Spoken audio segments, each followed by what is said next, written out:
So, I would like to say welcome to today's lecture, last lecture of this year. And we stopped yesterday at this point here, and I was introducing this and explaining the setup of a fuel cell. And here on this picture we see the setup of a fuel cell with a proton exchange membrane in the center, which is covered with a thin layer of platinum on both sides as a catalyst.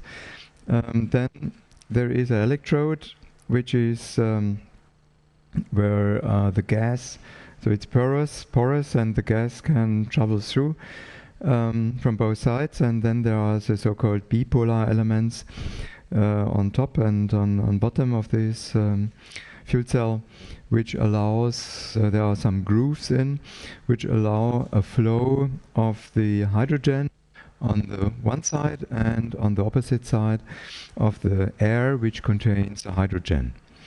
And in this next slide we can see it a little bit more in detail. So here in the center again, this is a proton exchange membrane. Then there is this catalytic cover on both sides.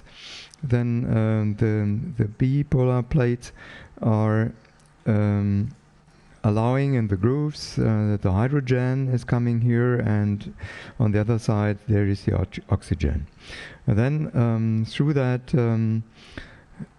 proton exchange membrane, the protons can go through, and but not the electrons, and the electrons have to travel in the outer circuit, and so they are doing their electrical work, for example driving an electrical motor. On this table we see different approaches of fuel cells for different, so have different technologies and also different use cases. And the second line is that type of fuel cell which is most interesting for application in a car. So it operates at moderate temperatures, so this is typically in a range of maybe 80 centigrade. So there's also some heat created, which can be used also in winter, for example, to heat the compartment, the vehicle. In the summer, of course, this is a loss, so then this heat is not useful. And this is also from the power range and a typical area which is interesting for the use in vehicles. And there was a, I think I was mentioning that, or I'm not pretty sure that I mentioned that, that this is a very old invention. So it was also in 1839. This was the first version of a fuel cell. But this was, later on, it was not used such intensively, because then in 1867, the electric generator was invented by Siemens, and this was more practical in the application, so that at the end of the day the fuel cell was not used in those days. But today it is used for different applications, for example also a lot of stationary applications. For example, yeah, if there is a camp, a military camp, for example, somewhere in an area where there is no electric supply available, then these more large-scale type of fuel cells are used for supply with electricity. And they are partially operating at much higher temperatures, as you can see from this table. Sometimes also there have been investigations with the third line here, this phosphoric acid fuel cell, also for vehicle applications, but at the end it was not really the best solution, also because the temperature is much higher, which creates more losses also in the summertime. On the next slide, we see the process, how this works in principle. So we have here the porous electrode where the hydrogen can travel through. This is electrolyte, so this means a proton exchange membrane on top, a very thin layer of platinum. And we have first in the beginning two H2 molecules, and on the other O2 molecule. And by this catalytic effect, the electrons are separated from the H2, so that we have just protons left for protons. And also the O2 is split into two O atoms. So that's the first step. And then those protons are able to travel through this membrane, through this proton exchange membrane, because we have here a higher density of protons compared to that side. So there is a pressure for the protons to travel through that membrane.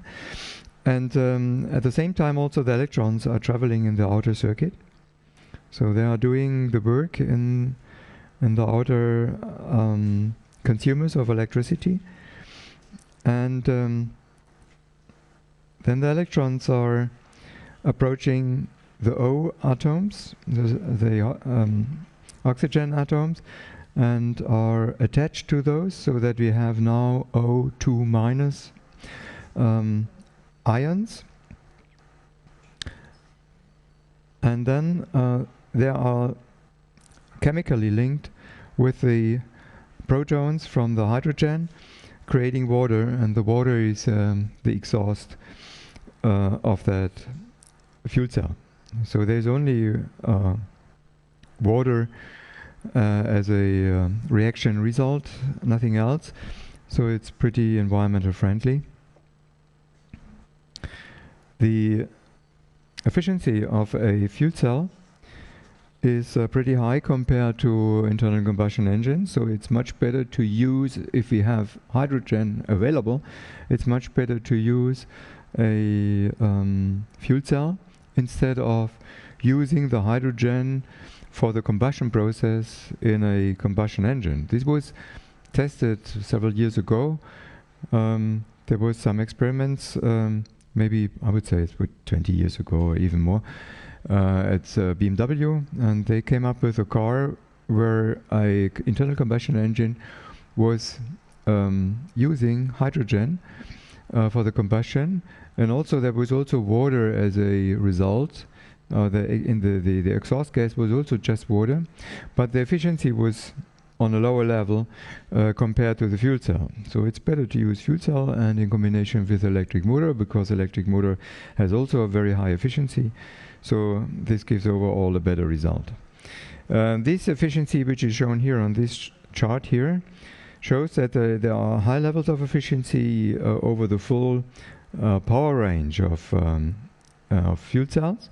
It's a bit better if it's a large fuel cell. But in the area where we're in cars here, about 100 to 200 kilowatts, for example, here in this area, they're already a pretty high level. And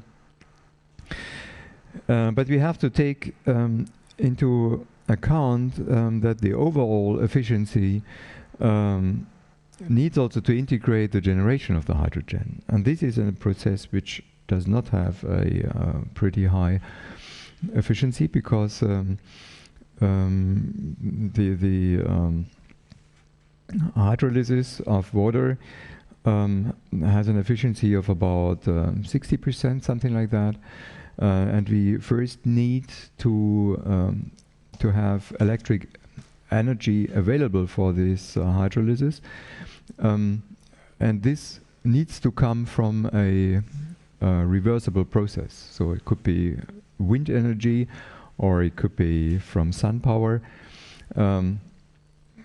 If it is wind, there are also losses for sure, and the generator and the transport of the electricity from the wind power station to that place where the hydrolysis is done. If it is done by sun power, the efficiency of a photovoltaic element is much lower. It's maybe only 20%, something like that. So the overall the efficiency is relatively low if we work with hydrogen. But it could make sense if we have quite a high degree of or a high percentage of the electric energy generated in by green technologies. Then these green technologies are typical a volatile type of energy, so the energy is not available at every time. It is only available if wind is blowing or sun is shining. So there are a lot of situations where a lot of energy is created, but it is not needed at that moment.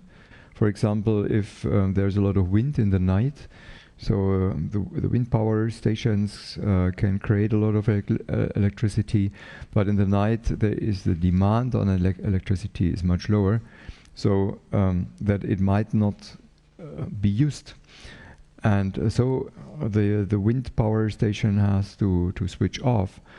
Or actually it is also, we have already in Germany more wind power than we can use. So this wind power electricity is given to our neighbor countries, and they take it for their processes. But we are paying for that the neighbor countries are using that energy. So it is anyhow, it is already a costly situation, and so then we could use this energy which cannot be used in that moment and store it. And the best opportunity to store electric energy is to have a lake in the mountains, and then water can be pumped from the valley to the mountain into this lake, and later on with that energy which is available, and later on if the energy is needed, electric energy, the water can go down from the mountain to the valley through a turbine and a generator and create electric energy again. So that's the most efficient way to store electric energy. To store it in batteries is not really an option right now, because batteries are not available in that amount. And also to store electric energy in a lake is not possible if this is a flat country. So it's also not possible in all parts of Germany, for example. It's a good solution for Norway, and they're doing that in that way, or Switzerland could do. They don't do so far, but they could do, because they have the topography of their country is very suitable for that.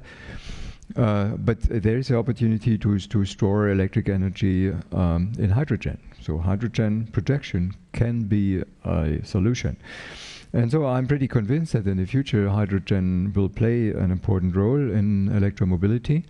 But actually it is not, because there is no infrastructure available. So we have nearly no gas stations to get hydrogen.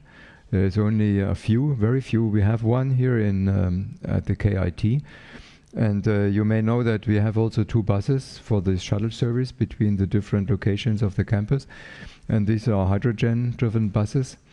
And when we got these buses, in the beginning we haven't had our own power station, own production of hydrogen, and our own gas station. So the buses were driving from Karlsruhe to Mannheim. Then they were taking in the hydrogen, then they drive back to Karlsruhe, and when they arrive at Karlsruhe, a significant percentage of the tank was already used just to drive back to Karlsruhe. So it was not really efficient. It was more an experiment.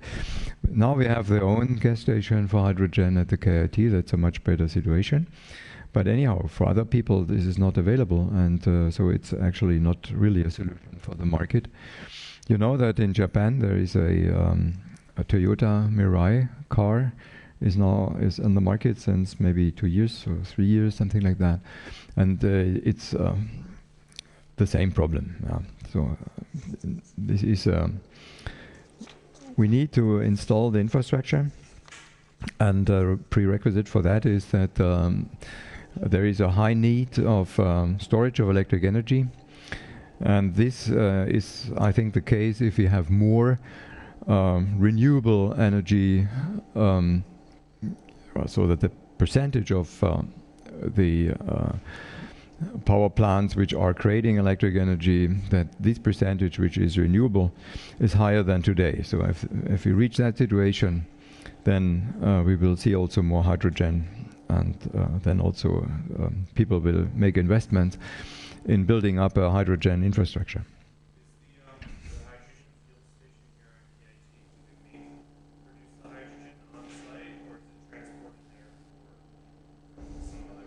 It's also produced here on site because we have some process technology experiments which create hydrogen as a product.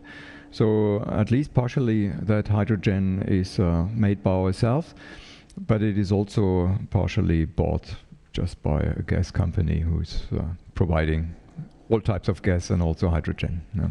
Yeah.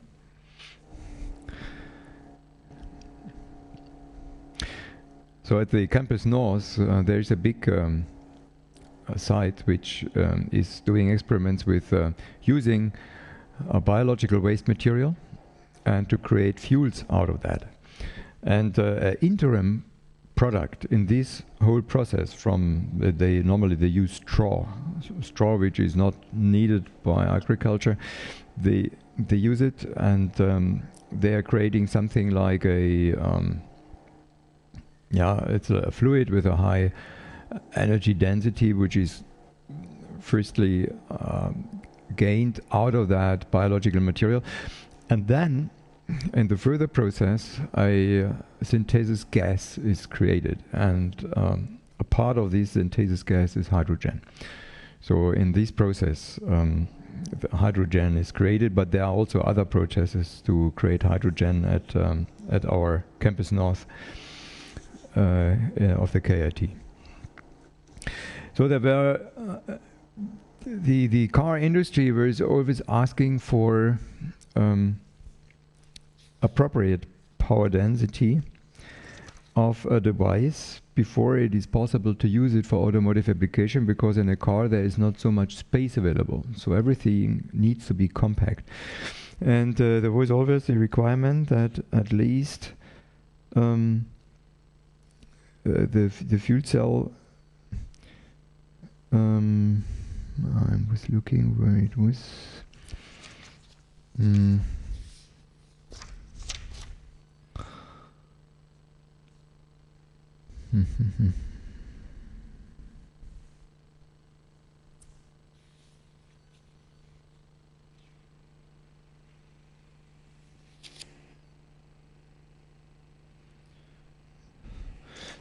Sorry, actually I didn't see the figure I'm looking for.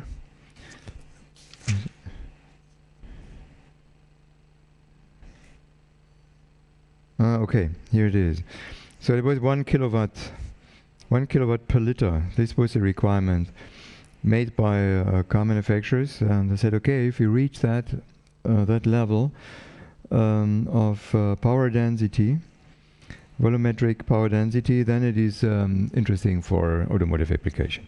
So 1 kilowatt per liter, and this value was reached for a long time. So it was reached in 1996, and shortly after that, in 1997, the first application was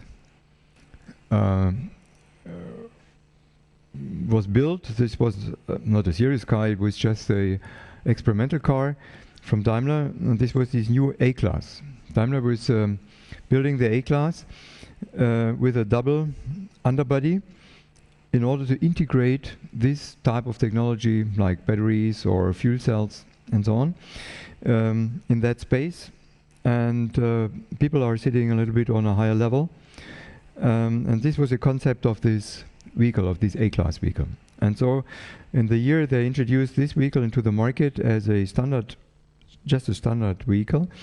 They also started with the experiments to integrate a fuel cell into this car, and this was the very first approach. You can see in the front, these are the stacks, the fuel cell stacks, and this behind, this is a chemical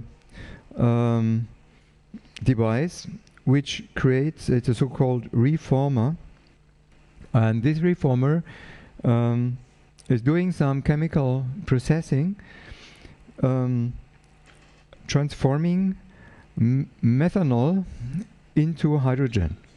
And so the methanol was this alcohol type, this is CH4O, this CH4O, this was, it's a fluid, and it's pretty easy to put it into the tank, and then the reformer was transforming that from the methanol into three products. There's CO2, there was CO, and it was hydrogen. And the hydrogen was used in the fuel cell. And though this was the very first approach, and with that, I think it was a tank of a normal size, and it was possible to drive around about 450 kilometers like that. So from the operation range, it was acceptable, but it was not really a good solution because a lot of CO, for example, was emitted, which is toxic, and also CO2, which was also not was only acceptable if the methanol was also created in a green way, which was not done in those days. So the next approach, this was 2 years later, this was in 1999, this reformer was replaced by a tank for fluid for hydrogen, but it was a liquid hydrogen. So it was a tank which was very, very much cooled down, so to minus 250 centigrade, and on that level it was necessary to keep temperature, so which is really a challenge to have such super low temperatures in a vehicle. And also this cooling costs also a lot of energy, of course. Also the liquid to transfer the hydrogen gas into a liquid needs a lot of energy. It's about 30% of the total energy content of hydrogen is used just to liquefy the hydrogen gas. And so also that approach was nothing which was really suitable for a car. The motivation to use hydrogen as a liquid was that it has got a higher energy density, but the energy density of a liquid hydrogen is still, the volumetric energy density is still a factor of 3 below the energy density of gasoline or diesel. No? Hydrogen has a high energy content if we refer it to the mass. Then nothing can beat hydrogen. So then hydrogen is a factor of 3 better than gasoline and diesel. But on a volumetric scale, it's only a factor of 3 below gasoline. So the next versions of this hydrogen-driven vehicle, they were using compressed hydrogen. They started, I think, they were using 350 bars or 700 bars. And 700 bars is that what is used today. And there's also an actual car which was introduced into the market, but on very, very low numbers. It is only, I think, 1,000 cars, something like that per year, so it's a pretty small number of cars from Daimler, this GLC fuel cell vehicle. And this is using a tank, pressure tank with 700 bars. And the yeah, the amount of energy which is necessary to compress the gas to 700 bars is about 12% of the energy content of the vehicles of the hydrogen. So this is okay. Can be better accepted to spend this 12%.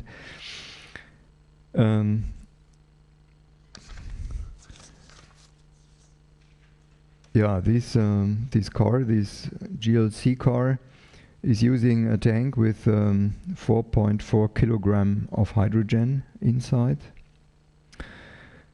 and this is good for a driving distance for a range of about 440 kilometers. But you know, this is this test cycle which is standardized. So in real world, it's typically 25 to 30% less. So maybe 320 kilometers range.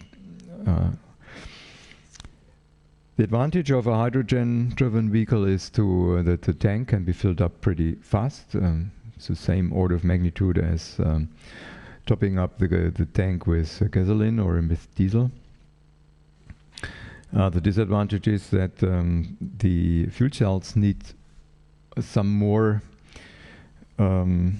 development. They are still pretty expensive. This is, of course, a question of the number, how many fuel cells are sold in the market. So there's no scale effect up to now, but it's also a technical challenge because the aging effects of the fuel cell, temperature, equal distribution of temperature within the fuel cell stack is a challenge. To use the amount of platinum which is needed as a catalyst is also something. Also the recycling concept is also not pretty easy. The covering of the platinum on this proton exchange membrane is pretty expensive, so this is an offset print method which is used, but it's pretty challenging also to do this on a low-cost base. So still a lot of things to be developed with with the fuel cells, but I think nevertheless that's really a attractive technology for the future.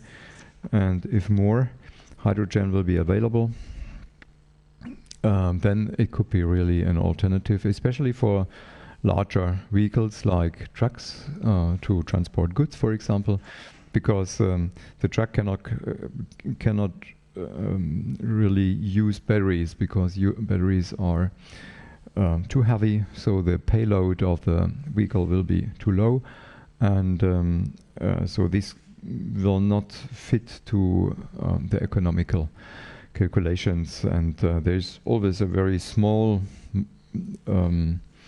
benefit in the transport segment, so they need to calculate very hard with the cost, and so the hydrogen could be a solution because the tanks are not such big, and so this could be an alternative. It could be also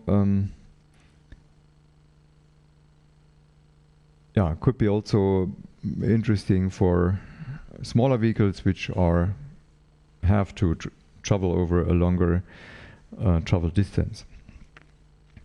At the end, I would like to okay, here's just one more slide. This is his Toyota Myra, which is available since 2 or 3 years in the market. Also a relatively expensive vehicle. There's a lot of money given by the Japanese government to motivate people to buy this type of car, but at the end it's still pretty expensive, so it's not really something for the mass market right now. I would like to do some remarks on solar cells. That's for sure possible to put solar cells also on top of a vehicle in order to create electric energy. And so if we look to the potential of a solar cell,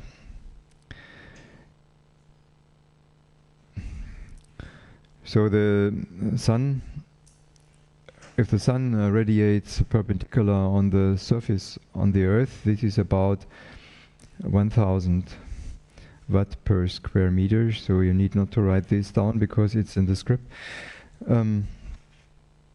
But this is only, it's not in our region. In our region there's always an inclination of the sun radiation relatively to the Earth's surface.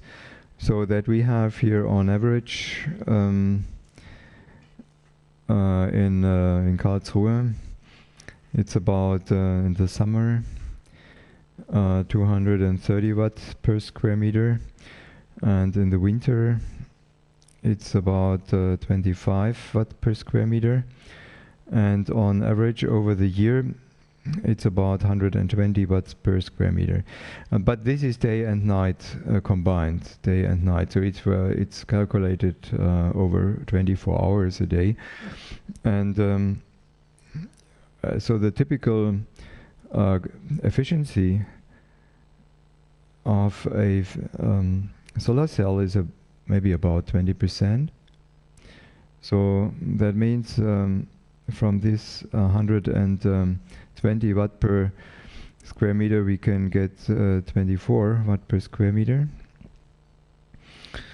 And on a car, the area of a car is not larger than 7 square meters. So if we use the complete surface of the vehicle, which is not really realistic, but okay, for estimation we can use it. So these are 168 watt in total, and if we multiply that with 24 hours, this is about 4 kilowatt hours.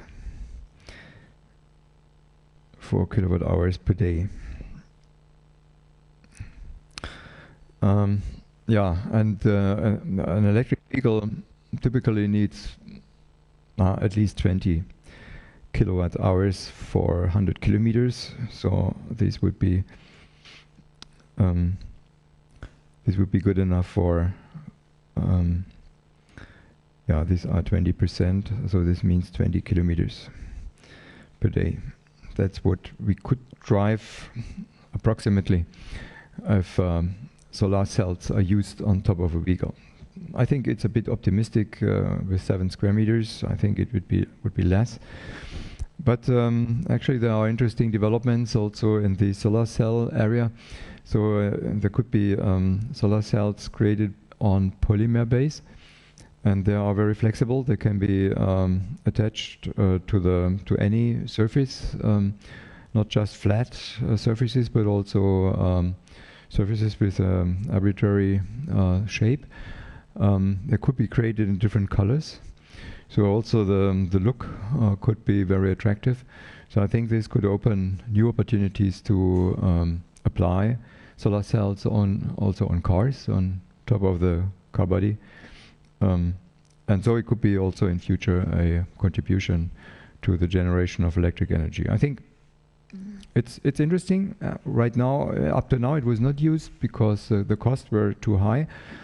But for electric vehicles to extend the range, or maybe also to use for vehicles which have a long time not traveling but standing for several days around, and in order to avoid that the battery goes down, because car electronics needs always some electricity also if the car is not driving. So this could also help to keep the level in the battery constant over a longer time. So I think it's something interesting also for the future. So this should be enough for this electric drive, to have a short overview about different options. And I would like to continue right now with a more classical topic, and this is yes, no, this is not the right one. I think we need this one. This is about converters, converters of rotational speed and converters of torque, and so we are talking about transmissions and clutches. And in this diagram, this just a motivation why we need converters in a drivetrain of a vehicle. So if you would just make use of an internal combustion engine in a vehicle, then in a diagram where the traction force is displayed over the speed of the vehicle, the internal combustion engine without any converter would allow to cover that area which has here this white color. It starts at a idle speed, not below, only above idle speed the motor is able to provide a power, a drive power, and there's also a maximum speed which should not be exceeded in order not to damage the motor, and there is a certain maximum torque available, and this creates a certain drive power, drive force for the vehicle in the tire wheel and tire rod contact. And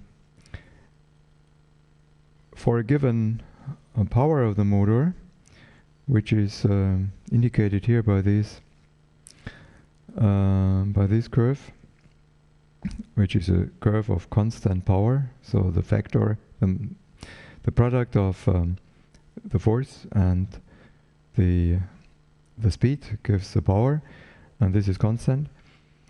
Then there would be under this, below this curve, would a wide range which is hatched here in this drawing. This hatched area cannot be reached, so it cannot be used. It would not be possible to have high traction forces at low speeds, for example. So we need these converters, and you already know if we have a transmission, we can make better use of this area below a curve of constant power. And you see it can be filled up, the better, the more gears we provide in the transmission. And this helps to operate the vehicle in a more flexible and also in a more efficient way. But what we will not cover is here, this area here at very low speeds. So the start range of a vehicle cannot be addressed just by a transmission, at least for a internal combustion engine vehicle. If you have a hybrid vehicle, of course it's different. Then we will cover this range just with by making use of the electric motor. But if there is no electric motor to start the vehicle, then we need a clutch to do that. So that's a starting clutch. But clutch is also necessary not only for internal combustion engine driven vehicles, it's also necessary for electric vehicles. For example, if we would like to decouple the motor from the wheel or from the drivetrain. We have discussed this a bit about when we're talking about these permanent excited synchronous motors. These motors will have a permanent torque, a drag torque, and in order to be more efficient, it would be better to decouple the motor. Or if we use a transmission with more than one gear, we need also to shift from one gear to the other, and this needs also clutches. So also for electric vehicles, clutches would be interesting. But for all the cars we have actually in the market, the starting clutch is the most prominent clutch. Everybody knows it because it needs to be operated if it is not an automatic gear shift, but if it is a manual gear shift, then the clutch needs to be operated by the driver.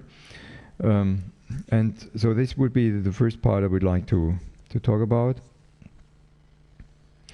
the dry clutch.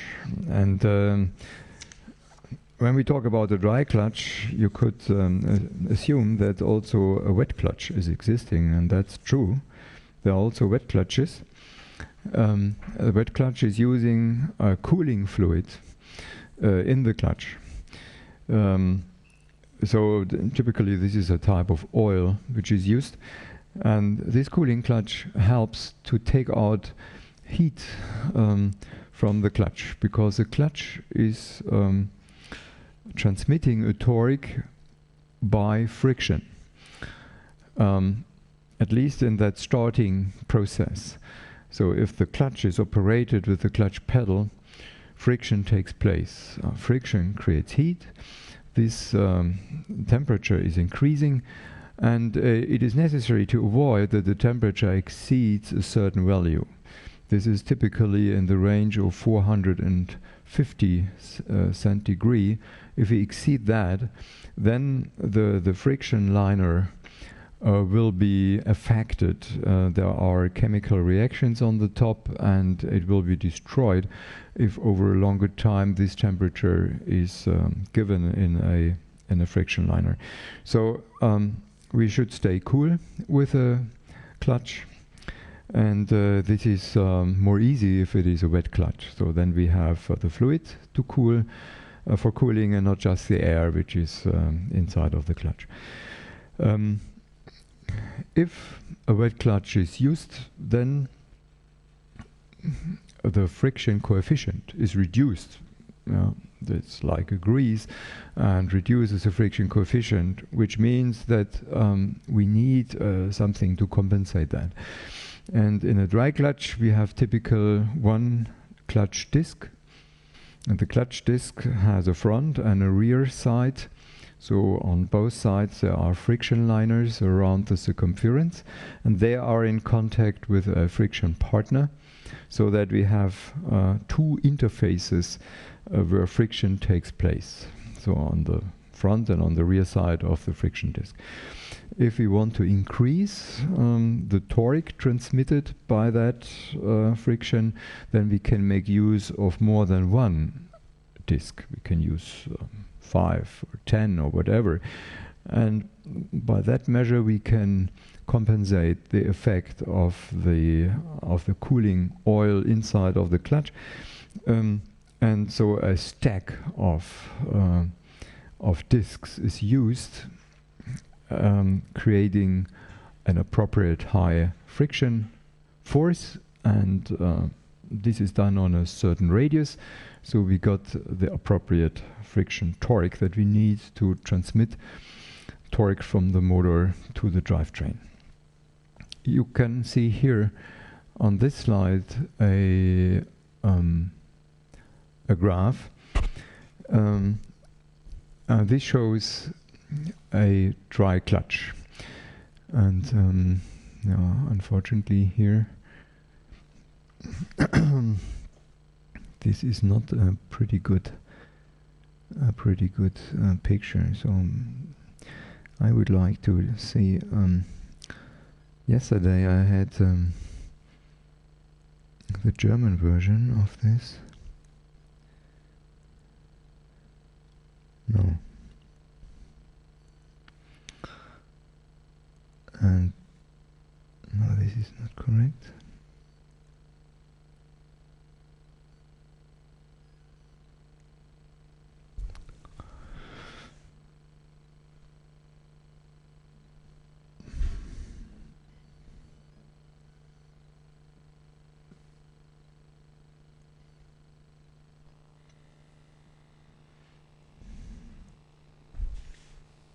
I think this picture can be seen better. So now you have the German words, but I think you can see the picture better. So let's use this one for a moment, just to explain what we can see here.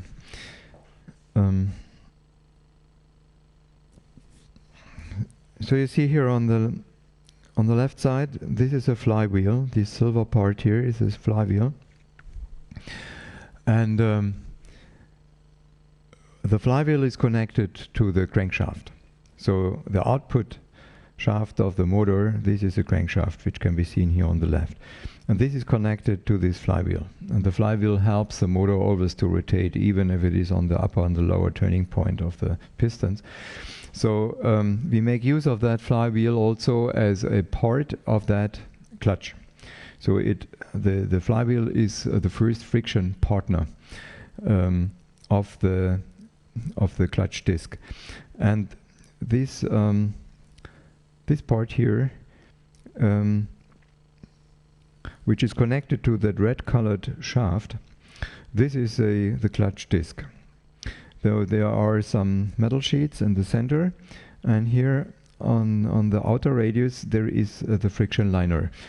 And this consists of two friction liners, one on the left and one on the right. And the left one is in contact with this flywheel, and the right one is in contact with this blue colored part here, which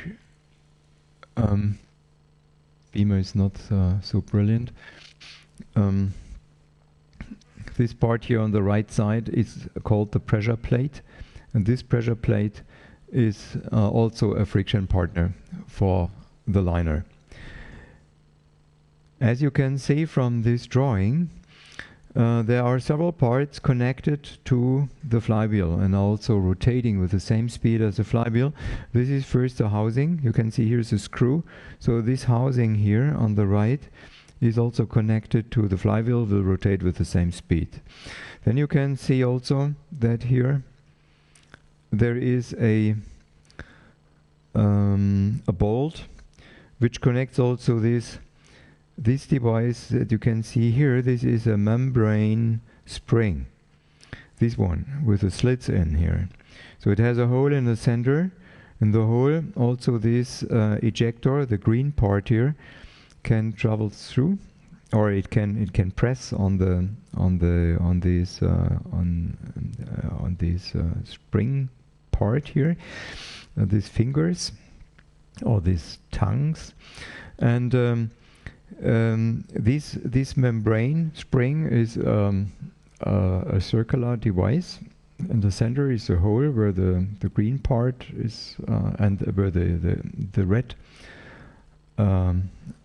shaft is going through, and then on the outer diameter there is a contact to this pressure plate. So in between there is a tipping ring. This is the red ring here. This is also going around the circumference. We see it here on top, but we see it also here.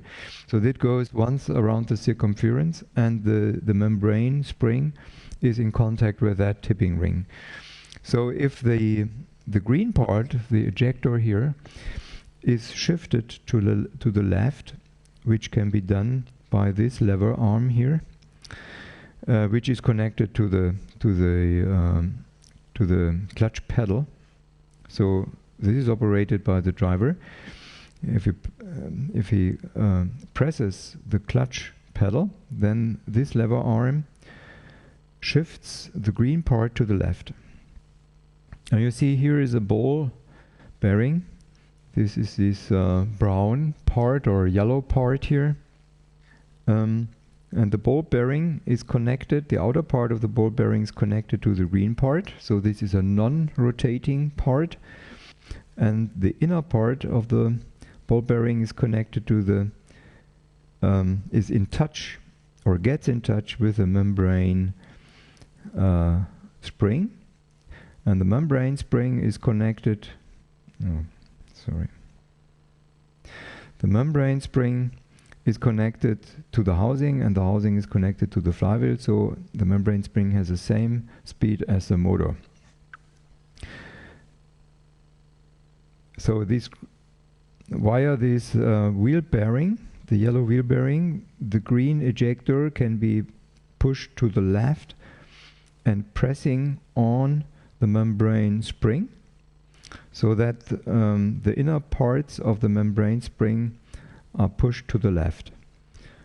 Over this tipping ring, the red one here, the outer part of this membrane spring is moving to the right.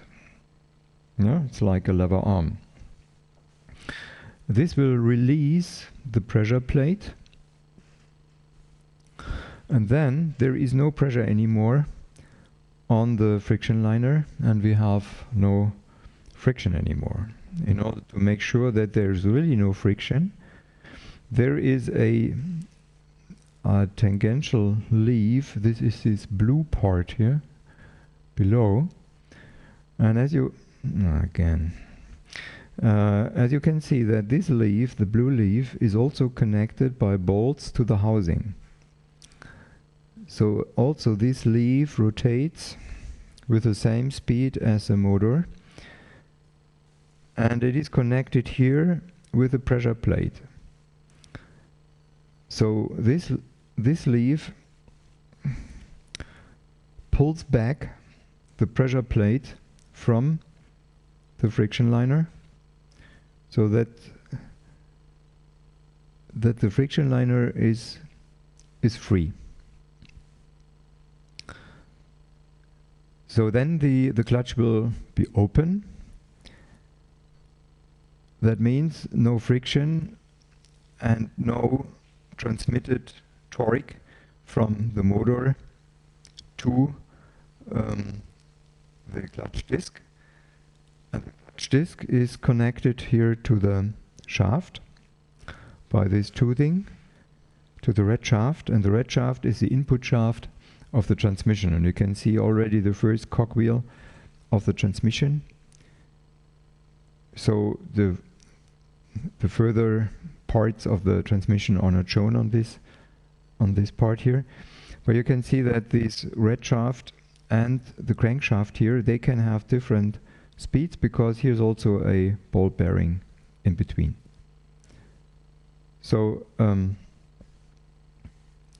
the flywheel has a certain speed, for example idle speed, and the car is, for example, not driving it at all, so the red shaft is not rotating. So we have a differential speed.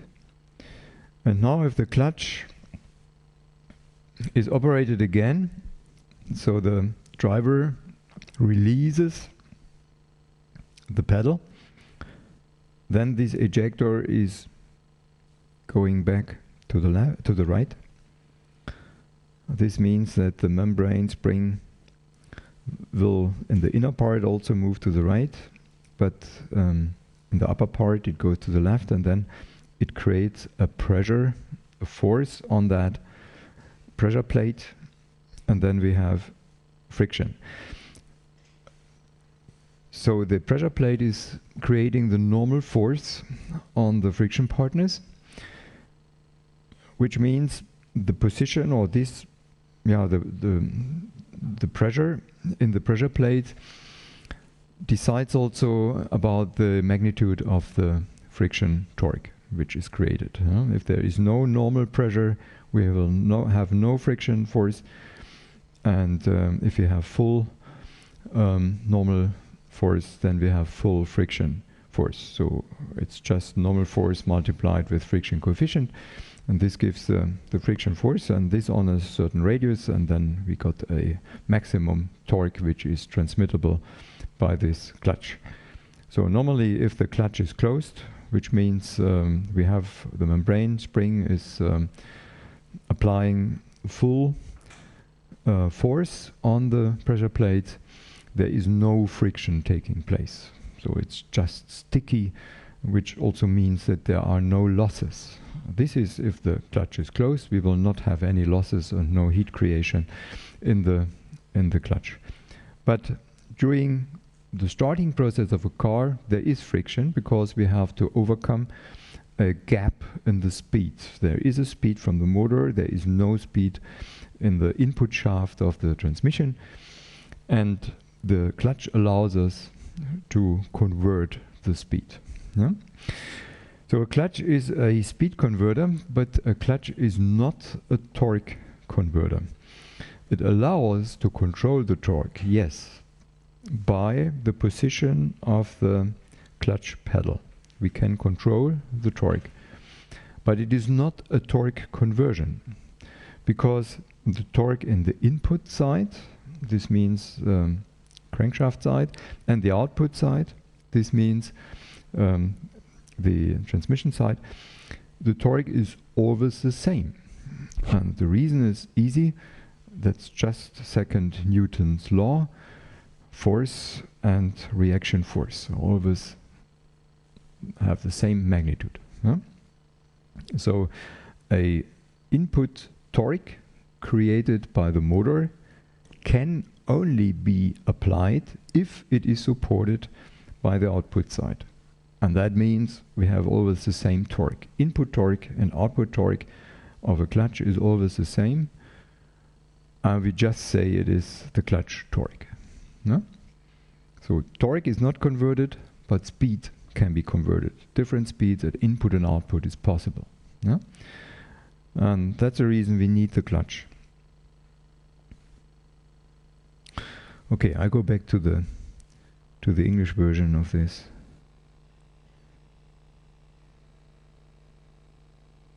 I think we need to replace the picture and to put the good one also here in the English charts.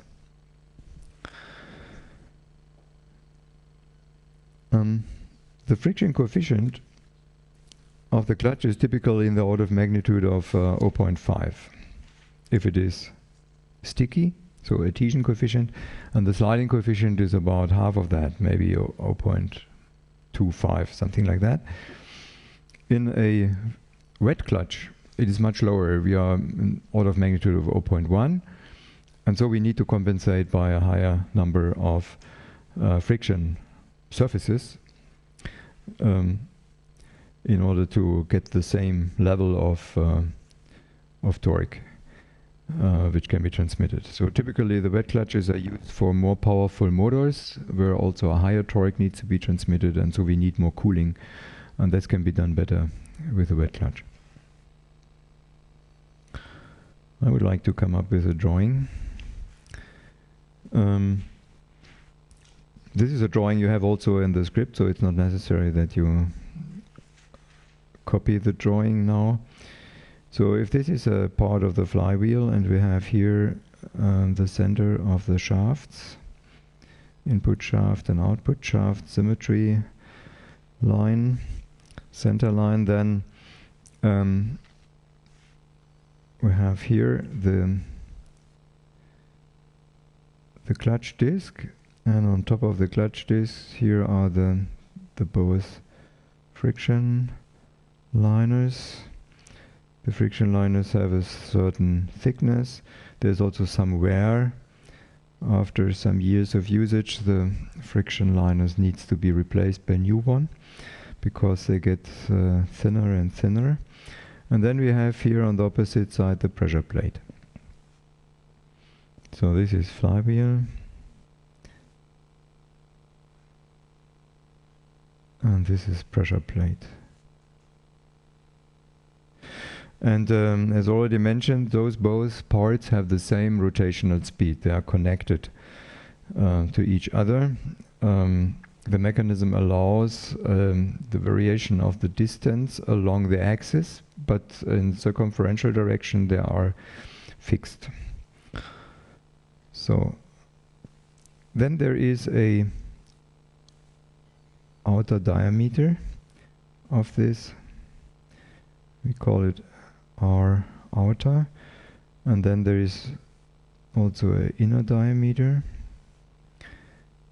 R inner, and then we can take just a arbitrary diameter somewhere else in between, which is just R.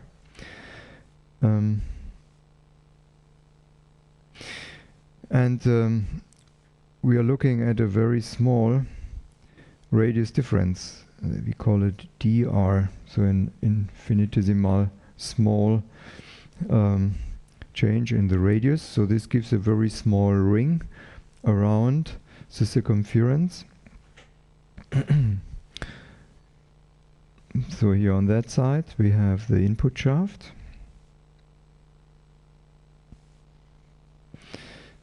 And on that side there is the output shaft. And then there is also a force created on the pressure plate by the membrane spring. This is a force. And then we can calculate the torque. And we start with the torque, which is created by that small ring. So the ring is on the radius r. Then the force, which is the friction force which is created, is proportional to the friction coefficient. It is proportional to the pressure and multiplied with the area. And the area is 2rp, that's the circumference, times dr. So that's the area of that small ring. So, which means this is a friction force. And then we have to multiply, sorry, this also, and then we have to multiply with a quantity Z friction, and Z friction is just the number of the friction interfaces. In this case, Z would be 2, because we have two interfaces. One is here and the other one is here. This pressure can be calculated by the force which is applied to the pressure plate, multiplied, divided by the area, and the area is just the difference between the area of the outer circle and the inner circle. So this is r outer squared minus r inner squared, and also a factor of 1 over p. And if we integrate this from Ri to Ro, then we get the clutch torque, which is mu times F times, and Rm is a, no, it must would be better if it was not m but average, so the R average is and multiplied with a Z friction. So, and this R average, this is a result of the integration. So this is 2/3 R outer power 3 minus R inner power 3 divided by R outer squared minus R inner squared. And this is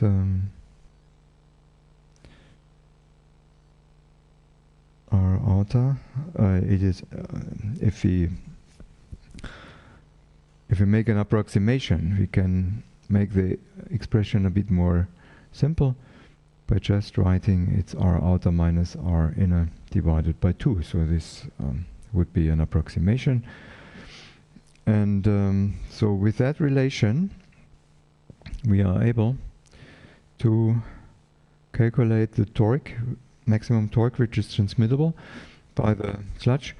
And typically, this transmittable torque is set to be 1.5 times the torque, the maximum torque, which can be created by the motor. So that means typically we say that the the MC max is approximately 1.5 times the maximum torque created by the engine. So there's some safety that in any case the clutch is able really to transmit the full motor torque if the clutch is closed. And that's necessary because over time there are some variations. For example, the thickness of the friction liner will be reduced, and so this will also affect the pressure or the force created by the spring. So it's necessary to have some extra torque available. Also, if the clutch is operated very hard, then the friction coefficient will be reduced. So if the friction line is pretty hot, then the friction coefficient is reduced. And this reduction of the friction performance of the clutch is an indicator for the driver that he maybe has overloaded the clutch. And this is relatively easy to overload it. So there is a test requirement which a clutch needs to be fulfilled, and the requirement says in 5 minutes it should be possible to start the vehicle which is fully loaded to the maximum curb weight of the vehicle. So a full loaded vehicle should be able to be started 5 times within 5 minutes. And this sounds not too much. No? So if, for example, there is a traffic jam and the car is full loaded, maybe 5 person and some baggage in the car, and then 5 starts in 5 minutes, it's not much, but that's the thing, that's what the clutch needs to survive. And after that, it could happen that the clutch is so hot that the friction coefficient is reduced and cannot be transmit the full torque of the motor. And to compensate that, we need always a larger maximum clutch torque compared to the maximum motor torque. Let's have a little bit of a look to the heat generation in a clutch, because it is beside the maximum torque which is transmittable, also the heat creation is a design requirement or needs to take to be addressed in the construction of the clutch. And so for that we do some simple analysis. So we say there is a motor which creates a motor torque. So the motor is giving that torque to the drivetrain. And the first part in the drivetrain is a clutch. So this is the input side of the clutch. So we call that torque, which is arriving at the clutch, is input torque. And on the output side, there is output torque. And we know already input torque and output torque is always the same. And we can just call it the clutch torque. So we have MI is equal to MO is equal to MC. So, and on the output side, there is the vehicle with all these drivetrain parts and so on. This comes along also with some inertia, a moment of inertia, I out. This inertia is, for example, the rotational inertia of the drivetrain, of the wheels, but also the translatory inertia of the vehicle itself. And there's also some torque needed, which is called here the MR.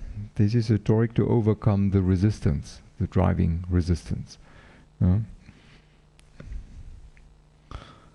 Of course, there's also an output speed, omega O, and or omega out. Here on the input side, there is also a inertia. We call it II. This is essentially the inertia of the motor itself. So the motor torque is partially needed to accelerate the motor itself. And of course, there's also a input speed. Input is seen from the clutch. The clutch is now our point of interest. So left side is input, right side is output. So if there is a motor torque available, engine, then this is used to overcome or to accelerate the inertia, which means this equals II multiplied with omega I dot. So this is a angular acceleration, plus the clutch torque. So that's on the left side. From that we can calculate the input acceleration, which is me minus mc divided by the inertia. So for the output side we can do the same, and on the output side this is a clutch torque which is used first to overcome the inertia. So this is I0 times omega O dot plus the inertia, the torque which is necessary to overcome the resistance, driving resistance. But this is not 100% complete right now, because we will not have the full clutch torque available for acceleration of the inertia and to overcome the resistance, but we need also some a percentage of that torque, of the clutch torque, to overcome the losses in the drivetrain, because the drivetrain has a powertrain. Eta powertrain is the coefficient of efficiency of the powertrain. This coefficient is not equal to 1, it's smaller than 1. And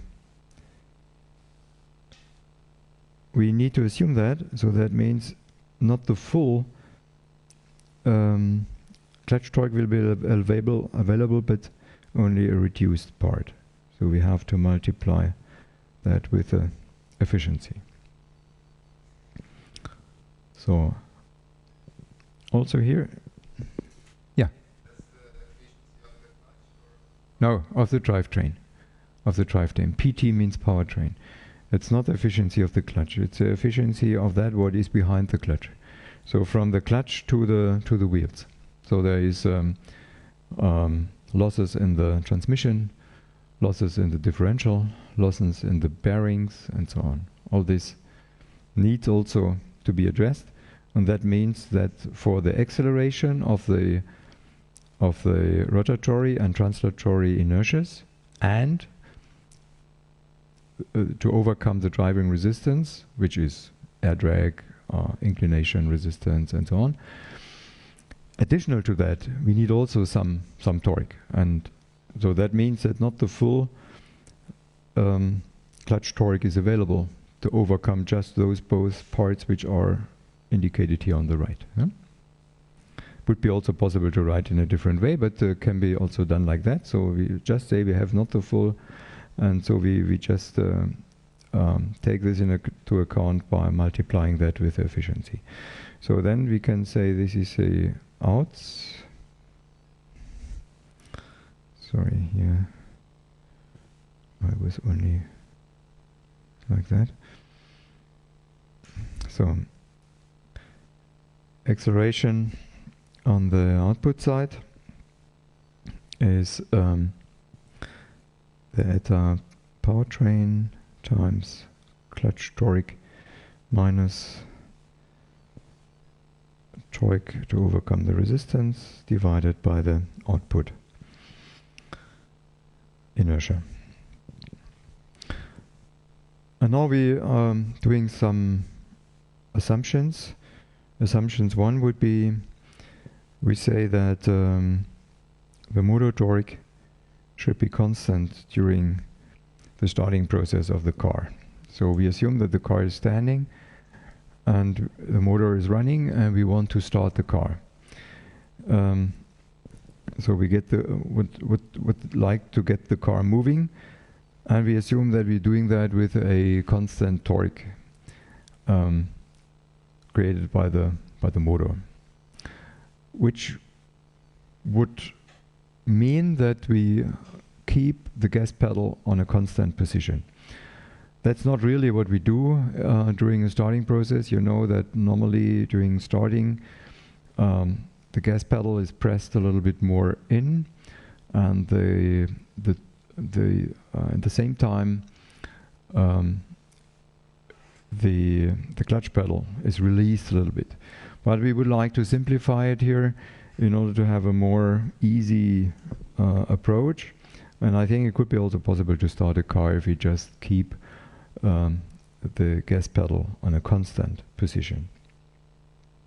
The next thing is that we assume that the clutch torque is constant. So these are assumptions.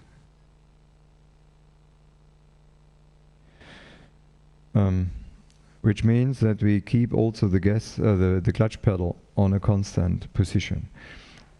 Okay, normally we don't do that like that, but for simplification we will just assume. The third thing is we assume that the driving resistance are constant. So this is normally fulfilled because we're driving very slow, so the air drag is neglectable. We are not driving a large not traveling a large distance to get the car started, so also here we have we can assume that also inclination is not changing much, and rolling resistance of the tire is also not changing. It's pretty constant at these low speeds, so we can assume that. So if we assume that, then we see that those expressions here are constant. The ME is constant, the MC is constant, the I is constant, and the MR is constant, so everything is constant here. So this means also that the acceleration is constant, and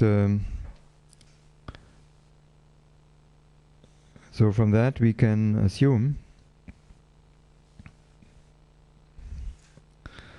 that the omega I can be written as the omega I at a point in time 0, so it's omega I 0 plus the omega I dot times t. So integration, the first part is the integration constant, and the second part is the result of the integration. And this one here, this is just the omega E at the start. So this is the motor speed when we start the starting process of the vehicle. And the same we can do for the output speed.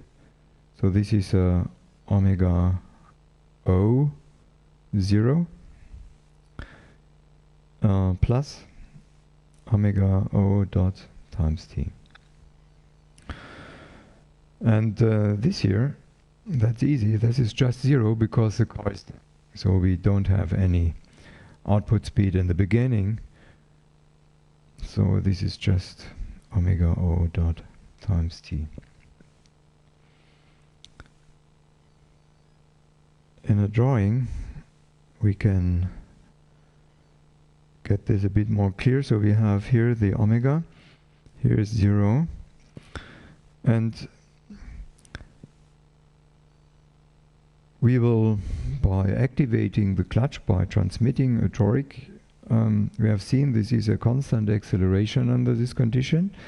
So we have a linear increase of the output speed from 0 to a certain speed. Maybe I should go a little bit higher, like that. And in a certain point at time, which we call TC, so this was 0, and at TC the clutch is closed. So that means that the input speed and the output speed is the same. And then the clutch process is finished. So then we will have also no friction anymore.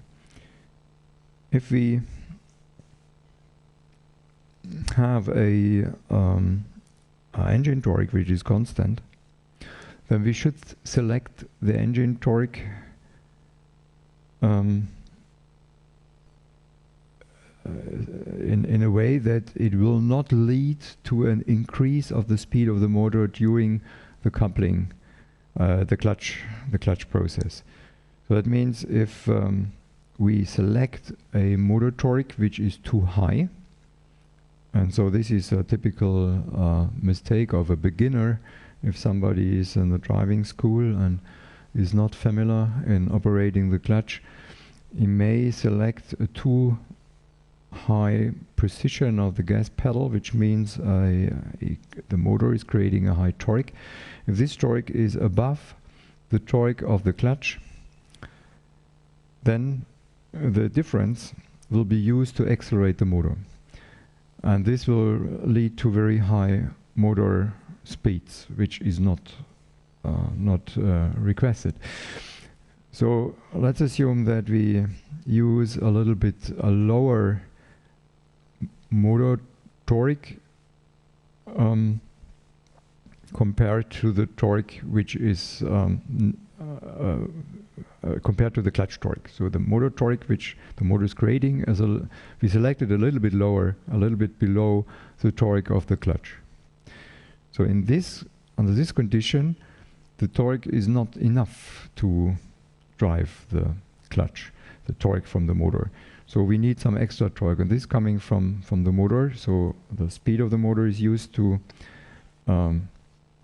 compensate. So which means the motor speed will reduce during the clutch process. So we start with a certain speed, which is omega e, and then it will be a little bit reduced. This is the omega I. So it goes down a little bit until it has reached the same speed as the output shaft, and then both together will be further accelerated. But the gradient now of the common speed is a little bit lower than the gradient that we had before for the car, because now we have not only to accelerate the car but also to accelerate the motor again. So, and we have said that the motor torque should be constant, so we need a part of that constant motor torque also to accelerate the motor again, and so the gradient will be a little bit smaller. So this is how a clutch process can look like. Here at this point, starting at this point, the omega I is equal to the omega O, and this stays the same in the future time. So we have here in this area sliding, and in this area we have adhesion.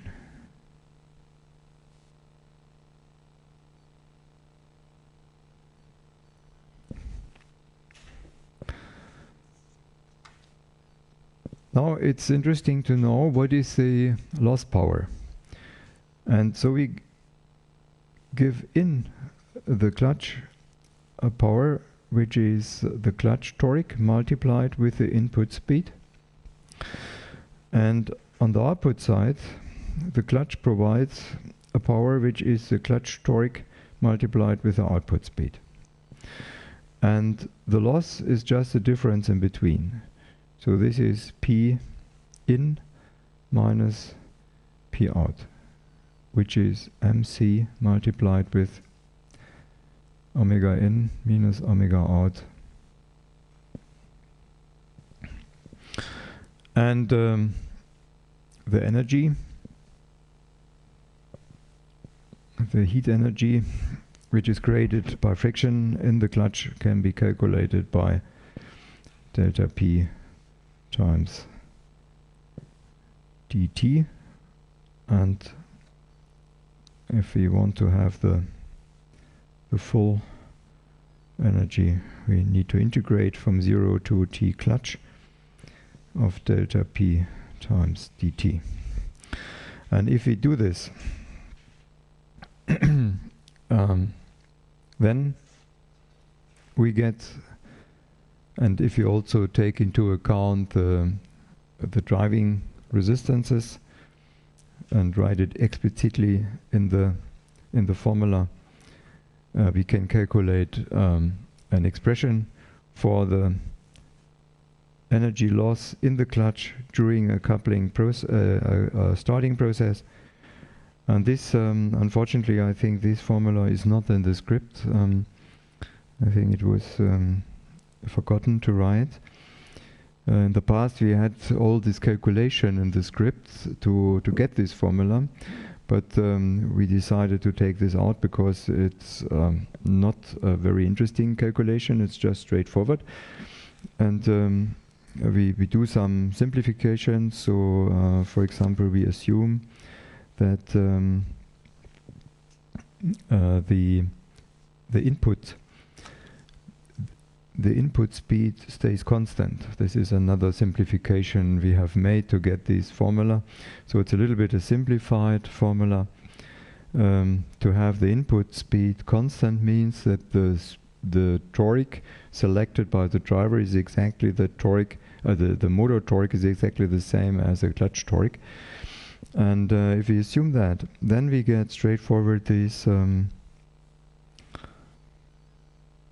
this formula. And so I just write it down. That's, I think it's not in your script, so maybe it's something you can note.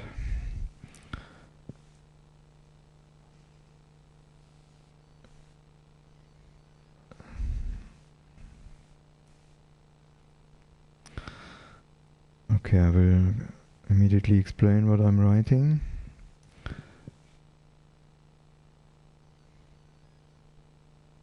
So like that. So first, in the beginning, this is energy loss in the clutch. Then this is a clutch torque. This is the inertia of the vehicle, so rotational and translatory inertia. Then here is a efficiency of the powertrain. Here's again the motor, the clutch torque. Then these are the transmission ratios of the gearbox and the differential.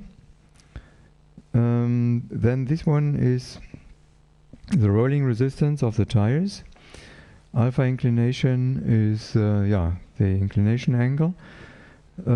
If there is not a flat road where we're doing that. Fg is the weight of the vehicle, and Rd is the dynamic rolling radius of the tire. And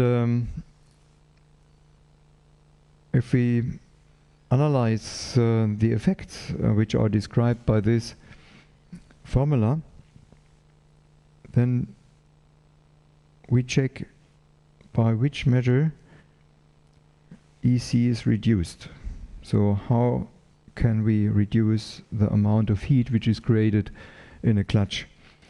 And so the first thing is that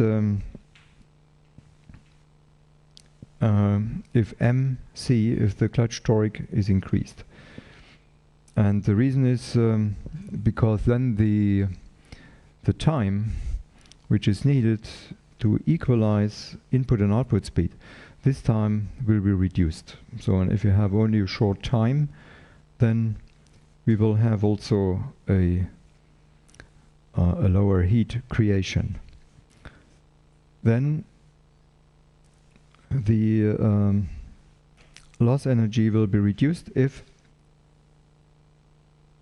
the inertia is small. I think that's also easy to understand, because if we have a lightweight car, we will not need such high torques, and we will create less loss. So a lightweight car is here better. Then we see that the initial speed of the motor, the omega E, is affects the result squared. So this is a big influence factor. So we should start with a very small motor speed in the beginning. Of course, if the rolling resistance is small, this is also better. If the inclination is small, this is better. And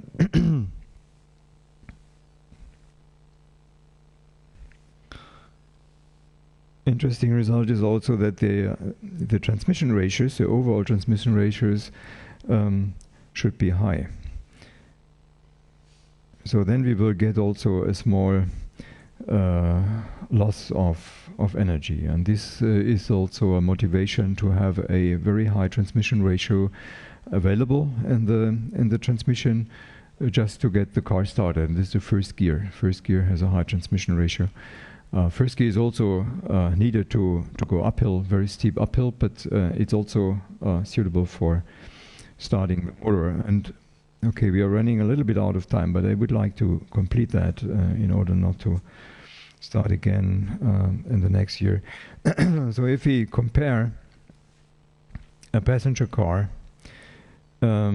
let's assume that the mass is 2 tons. Let's assume that we will not have any rolling resistance, and we assume also that there is no inclination. Sorry. And if you assume that the powertrain efficiency is 0.9, and we start in the first gear with a starting speed of the motor of 1000 revolution per minute, then we will have a clutch time of 0.6 seconds, and we will have a energy loss of about 7 kilojoule. And if we do the same thing with the second gear, now we need a higher starting speed, because in the second gear the motor is not able to provide such a high torque. So in order to avoid that we overload the motor and the motor comes to stand still during the starting, we need a higher starting speed. So then the clutch time will be 3 seconds, and the energy which we need is about 70 kilojoule. Oh, sorry. 70. So it's a factor of 10. So this shows the strong influence of a high starting speed and a lower transmission ratio to the energy consumption during the start. So it's not a good idea to start a car in a second gear, because it will will consume 10 times more energy. We compare this. Can this compare also with a truck? So if you have referred to your script, you can see they are very similar figures, also for a truck. It's an interesting question why the truck has more or less the same energy consumption in the clutch than a passenger car. But the answer is easy. The truck will not drive such fast. It's more or less in the same order of magnitude, the time and also the energy, but the truck is much slower after the starting process. So this explains the difference.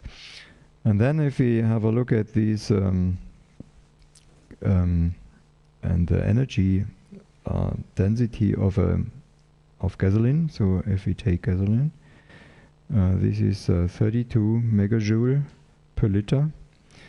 So a internal combustion engine has an efficiency of about 0.2. So that means we have 6 megajoule per liter available. And from that we get that one starting of the vehicle needs 1 to 10 milliliter of gasoline. So that's the amount of energy we spend to get the car started. And so one last thing before we stop. If we start with a constant torque, and this here is the speed from 0 to Ni is equal to No. So, and if we start also with a with a constant input power, which means we have a constant speed of the motor during the coupling process, then we will have also a constant power, a constant input power. But the output power is at the beginning 0, and at the end the output power is completely, input power is completely converted into output power because we don't have any losses anymore. That means the process goes like that, and here this is a loss. And this lower part is the energy which is given to the vehicle, so that means this is converted into a kinetic energy, which is half mv squared. Where we can see easily by that simple drawing that we have just half of the energy is used to accelerate the vehicle, and the other half is just heat loss. So that's a big amount of heat which is created in the torque, in the clutch. And so to design a clutch that it is able to resist that situation, that's important. And this can be done, for example, by using better cooling or by providing a higher capacity, heat capacity. And sometimes also the pressure plate is increased in the weight, in the mass, in order to have a higher capacity and to avoid that during the test 5 starts in 5 minutes with a fully loaded car, and I've forgotten to say in an inclination of 12%. So inclination 12%. This should be possible to do, and so we need to avoid that the temperature is exceeding 450 degree in the friction liner. Okay, so then I would like to stop. Thank you for listening today. Thank you for coming shortly before Christmas. So I would like to wish you a Merry Christmas, having some good days now, maybe some time to relax, to meet your friends and so on. And hope you will have a good start of the new year. So I'm looking forward to see you in the next year. Thank you very much.